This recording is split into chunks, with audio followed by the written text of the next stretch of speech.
il y a un point que l'on n'a pas encore abordé sur la façon d'écrire des lambda expressions en Java, c'est la syntaxe des méthodes références.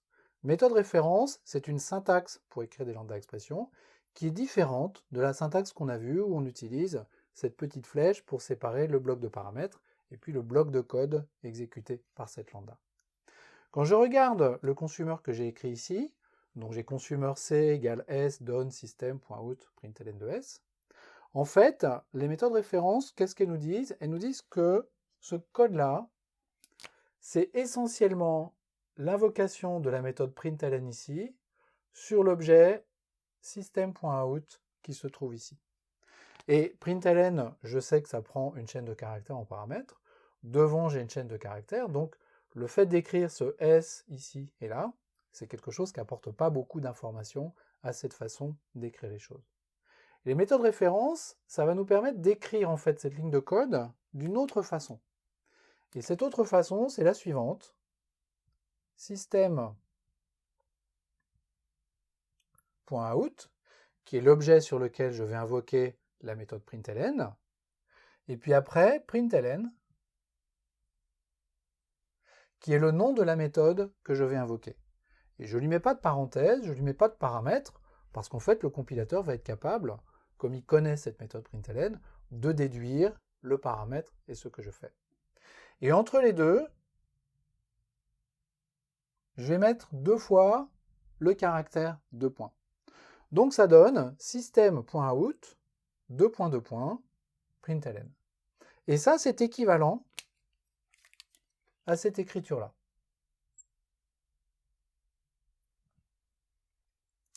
D'ailleurs, quand je suis dans un IDE, que ce soit Eclipse ou un autre IDE, je peux sélectionner l'écriture de cette lambda expression, et si je vais chercher dans le menu contextuel, alors pour Eclipse, le menu contextuel, je l'obtiens en tapant CTRL 1 sur mon clavier, et bien Eclipse va me proposer de convertir cette écriture de lambda expression en une méthode référence. Quel est l'intérêt d'écrire une méthode référence plutôt qu'une lambda? Le premier intérêt, c'est la lisibilité.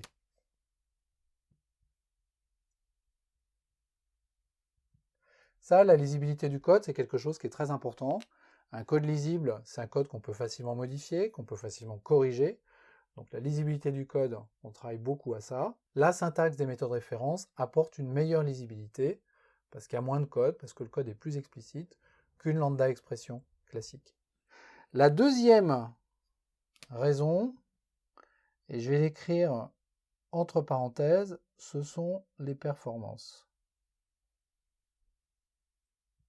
Écrire une méthode de référence, c'est légèrement plus rapide que d'écrire une lambda expression classique. En fait, une lambda expression, ça invoque une méthode privée statique. Une méthode référence, ça ne fait pas cette invocation. Alors le gain en performance, il se chiffre en nanosecondes. Il est vraiment très très faible. Mais malgré tout, quand on écrit du code et qu'on recherche vraiment la performance, eh bien effectivement, on a un très très très léger gain en performance entre une méthode référence et une expression lambda écrite de façon classique. On a en tout 4 types de méthodes référence. Le premier type que l'on voit, c'est celui-là. Il s'appelle le bound instance. Bound instance, ça veut dire que j'invoque une méthode sur une instance, donc sur un objet.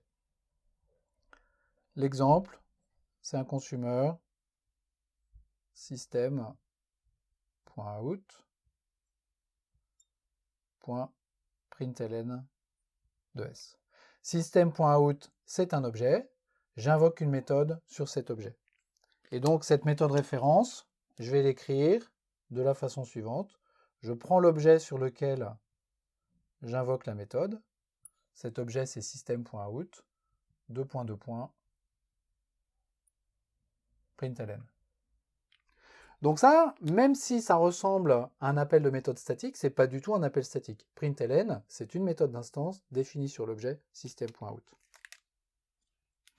Le deuxième type, c'est précisément un appel statique. Voyons un exemple. Exemple, d donne mat.sqrt2d. Là, j'ai écrit un unary operator ou une fonction qui prend un double et qui retourne un double. Et ce double, en fait, c'est la racine carrée du double que je donne en paramètre. Je peux écrire cette lambda expression de la façon suivante. Math, SQRT. Cette fois-ci, ce que je mets avant les deux points, c'est un nom de type. Ce type, ça peut être une classe, ça peut être une interface, ça peut être une classe abstraite. Et après, j'ai un nom de méthode. Le troisième type, il est un peu plus compliqué. Il s'appelle le unbound instance. Et en fait, je vais faire par exemple S1, S2, et je retourne S1.indexOf de S2. Donc là, j'ai une bifonction qui me prend deux chaînes de caractères. IndexOf retourne un entier, donc cette bifonction me retourne un entier. Donc une bifonction de string, string et integer. Et là, il faut que je remarque une chose, c'est qu'en fait, la méthode de cette lambda expression, elle est invoquée sur le premier élément, le premier paramètre de ma lambda, et le reste des paramètres, là j'en ai qu'un seul, mais je pourrais en avoir plus d'un, il est passé en paramètre de la méthode indexOf. C'est pour ça que ce type de méthode référence s'appelle le unbound instance. Parce que je pourrais très bien avoir une lambda qui prend 5 paramètres, par exemple. J'invoque la méthode sur le premier paramètre, et les 4 paramètres restants vont être passés en paramètres de cette méthode.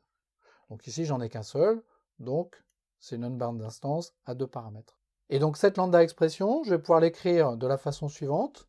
Je commence par écrire le type du premier paramètre que j'ai ici, et ce type, c'est nécessairement le type sur lequel la méthode se trouve, puisque c'est sur cet objet que j'invoque cette méthode.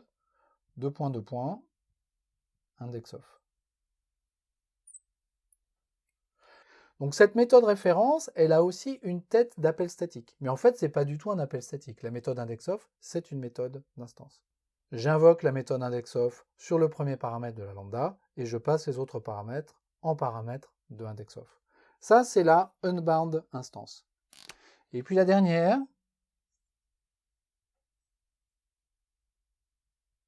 le dernier type de méthode référence, c'est le constructor.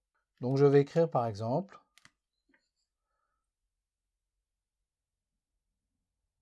name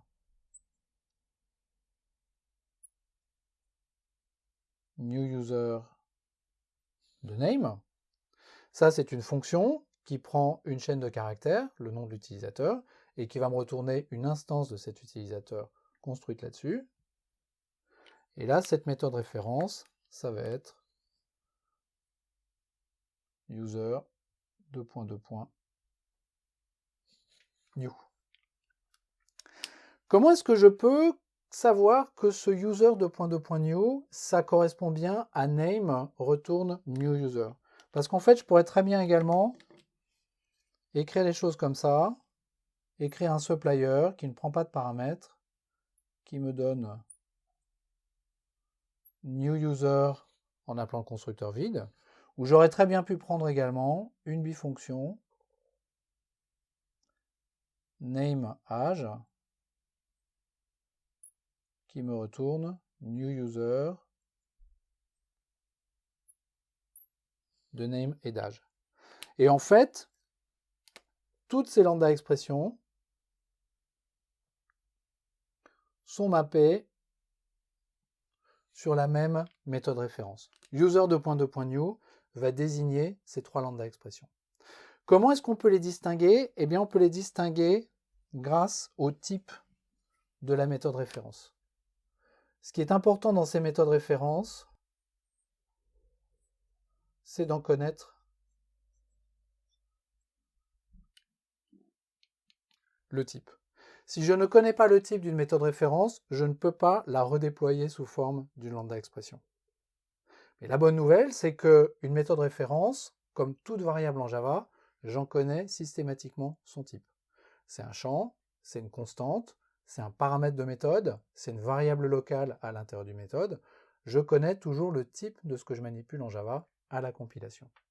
Donc si je veux comprendre exactement ce que fait une méthode référence, j'ai besoin de connaître son type, et c'est à partir de son type que je peux remonter à la lambda expression que j'avais à l'origine.